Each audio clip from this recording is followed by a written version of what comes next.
उमरे बापूसाहेब आपलं दैनिक संघर्षदा लाईव्ह न्यूजमध्ये सर्वांचं स्वागत। आज आपण गेवराई तालुक्यातील मादळमुई या सर्कलमध्ये आहोत। मादळमुई या ठिकाणी आज मच्छिंद्र यादव यांच्यातर्फे या ठिकाणी दिवाळी आणि पाडवा निमित्त या ठिकाणच्या गटातील सर्व जनतेला या ठिकाणी दिवाळीनिमित्त फराळाचं आयोजन केलेलं आहे।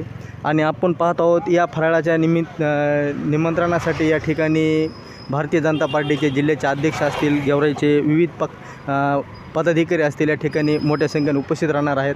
आपण पाहत आहोत आणि या ठिकाणी भावी जिल्हा परिषद सदस्य असे देखील या ठिकाणी या बोर्डवर नाव लिहिण्यात आलेलं आहे।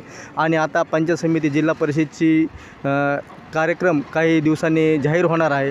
मात्र मादळमुई सर्कलमध्ये इच्छुकांची संख्या दिवसेंदिवस वाढत चालली आहे आणि निवडणुकीचा रणसंग्राम या ठिकाणी सुरू झालेला आपण पाहत आहोत।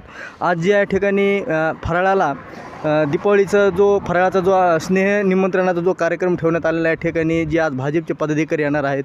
आपण पाहणार आहोत की या ठिकाणी आज ते जिल्हा परिषदेचे जी सदस्य होणार आहेत भावी, त्यांची आज उमेदवारी जाहीर करणार आहेत का, आपण या ठिकाणी सविस्तरपणे या ठिकाणी माहिती जाणून घेण्यासाठी या ठिकाणी आपण उपस्थित राहणार आहोत। आणि आता काही वेळातच या ठिकाणी या स्नेहभोजनाच्या कार्यक्रमाला सुरुवात होणार आहे आणि जिल्ह्यातील विविध पदाधिकारी भाजपचे या ठिकाणी उपस्थित राहणार आहेत।